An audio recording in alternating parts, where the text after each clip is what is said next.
This is Novel Marketing, the show for novelists who aren't necessarily fond of marketing, but still want to become best-selling authors. Episode 125. I'm James L. Rubart, but please call me Jim. I'm Thomas Umstadt Jr. And in this episode of the Novel Marketing Podcast, we're going to talk about what has consistently been cited as the number one way to sell books. Word of mouth. But before we dive in, Thomas, I got to ask you, are you an Olympics guy? You've been watching the Winter Games this year? I am. I've enjoyed watching them with my wife. We like different kinds of sports. She likes sports where people very safely go on horizontal ice and jump and spin and dance. I like to watch people falling down mountains at death-defying speeds in various ways. Sorry, not falling down mountains, skiing down mountains. So it makes me a little nervous when they're going like 60 miles an hour down a mountain. Yeah. But they seem to be enjoying it, and they seem to be doing it in a safe way. It's very impressive because sometimes they do more than just ski down the mountain. Sometimes they're flipping around. I'm always impressed and always thankful I'm not an Olympian. So how about you? What sports do you like? Oh, I love the half pipe. I love the snowboarders. I love the ski jumping. And I'm giant slalom guy as well. The figure skating kind of bores me. And this is the one I don't get, Thomas, curling. You cannot ever convince me that is a sport. Sorry. What these guys are brushing the ice, and I just, so that one's not working for me. So I wanted to take, when I was dating my now wife, I took her out to go ice skating here in Austin, Texas. And we get there and the whole rink was shut down because they were having a curling competition, and there was dozens of curling teams curling against each other. And so we couldn't go ice skating, for like the open skating. And this curling guy with this like epically big beard explained curling to us for like 30 minutes while we watched. Oh no. And I have to say, I still don't get curling. Okay. Because I remember I've looked it up on Wikipedia, and and I've tried to research it a little, and I still don't understand the appeal or that. Yeah, so good. I'm not. So anyway, if you don't like, or if your feelings are hurt and you're a big fan of curling, you can send your email to james@jameslrubart.com. That's right, and tell me why I'm wrong. I'd love it. So this is a good example of negative word of mouth, right? So we're having negative word of mouth about curling, which might make you less likely to watch curling, or maybe you've never heard of curling and you're curious and you're going to check it out. But that's what we're going to be talking about in this episode, is word of mouth, specifically the good, the bad, and the ugly. So Jim, what are some of the good things about word of mouth? Well, it is really the highest credibility form of marketing. I mean, if I come to you and I go, Thomas, I'm reading this book right now called The Power of Moments, which I actually am, and so far I'm loving it. Because we are friends, you're going to say, oh, well, that's something I probably should check out. Another bonus feature is it's cheap, right? Didn't cost me anything to tell you that. Didn't cost anything for you to hear the message. So it's cheap. And the other thing about it is it snowballs, right? I'll tell you, but I'll tell somebody else. You might tell two people. My other friend tells two people. And so it can quickly snowballs. And when it works, oh my gosh, it is the most powerful form of advertising. When it works extremely well. So those are some of the good things, but Thomas, there are some bad things as well. Do you want to touch base on those? Yeah, so the biggest challenge with word of mouth marketing is that people live in bubbles. So there's this idea that if I tell one person and they tell 9 people and then they tell 9 people, we'd reach the whole world. And do you know how many hops it would take to reach the whole world if everyone tells 9 people? It's only like 10 or 13 hops and you've reached every person on the planet. But the reality is that that's not how word of mouth works. People tend to congregate around other people who are like them, or as the old saying goes, birds of a feather flock together. And nowadays, people live in very small little communities of folks that actually trust and believe their opinion. So I may have 300 friends on Facebook, but maybe only 12 of those friends are actually going to see the status updates that I post, especially if it's about a product or linking to a product.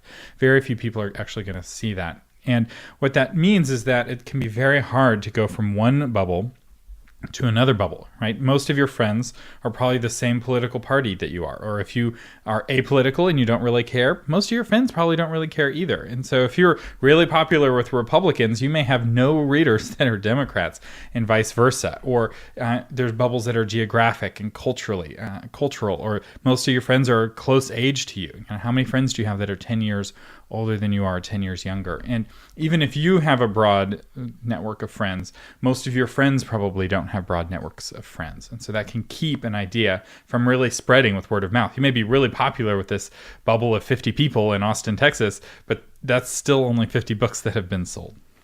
Yeah, most people who are trying to do social media and trying to get a platform, we as writers, we as authors tend to have a lot more connections than the average person does. So the circle is a lot smaller for probably your friends who are not trying to publicize their career. That's right. Word of mouth also only tends to kick in and really start spreading after you don't need it. So a lot of authors, right? They are like, oh, I'll just write a great book and word of mouth will take it from there. And that's not how it works. In fact, this is another bad thing about word of mouth, is that it's often a code phrase for author laziness. So it's authors often say, oh, well, my book is selling by word of mouth. And I see small businesses do this too, actually. Typically when they have no marketing strategy or no customer acquisition strategy, they only rely on word of mouth. And often what happens is they do really well for the first year or two of their business until they sell through their entire bubble. And everyone in their bubble has purchased their product or decided not to purchase their product. And then their word of mouth dries up. And they're like, what's going wrong?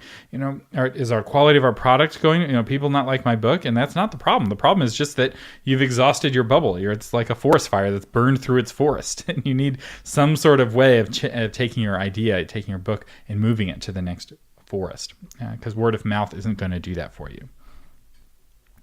Another challenge with word of mouth is that it primarily benefits the very best books, and specifically the most remarkable books.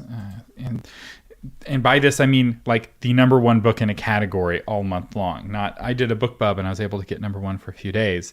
This is the books that people talk about tend to be their absolute favorites, and not the kind of mediocre ones. So like, for instance, I read dozens and dozens of books every year. How many of those do you hear me mention on this podcast? It's not like, oh, here's the book that I read this week.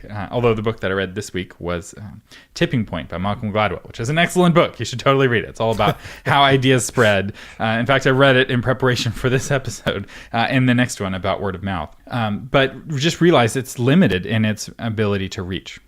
Yeah, it is. I got in this habit years ago from a friend who introduced me to the practice, and that's to ask other people, hey, what's on your bookshelf right now? But that's me being active and asking you. It's not you telling me unless I've asked you that question. And so most people do not ask other people, hey, what are you reading right now? What's really good? And so consequently, you cannot rely on that. That's right. And then finally, it's out of your control. Since you don't control it, if it's not working, there's nothing that you can do. And this makes you very powerless as an author. And we're going to show you a better way. We're going to show you how you can take control of how many books you sell. But first, we need to talk about the hideous. So we had the good, the bad, and the ugly. This is more than ugly. It's hideous. Jim, what's hideous about word of mouth? Well, people self-censor, right? And your book may never come up. People self-censor in what they want to tell you with regard to what they're reading. So if you say, hey, what's on your bookshelf right now, Jim? I might have 4 books, and I'm the type that has 6 books going at any one time. But I go, you know what? I don't think Thomas would really be into that. I'm not going to waste my time on this. I'm not going to talk about that one. This is the one. So I self-censor all these books I'm reading, and Thomas only hears about one of the books. What's another issue, Thomas, that we deal with? One is that nonfiction books don't qualify for word of mouth, some of them anyway. Right? If I'm reading a really great book on computer networking, I'm probably not going to recommend that to my friends willy-nilly, unless somehow we specifically are talking about computer networking, and I'm like, oh yeah, I read this great book on how to create a home network. That's unlikely going to happen. So the reality is that for certain categories, word of mouth doesn't work very well. And you were talking about self-censorship. This also applies to certain genres of fiction. So there's a certain kind of woman who will read romance books, but she won't talk about the romance books that she's reading.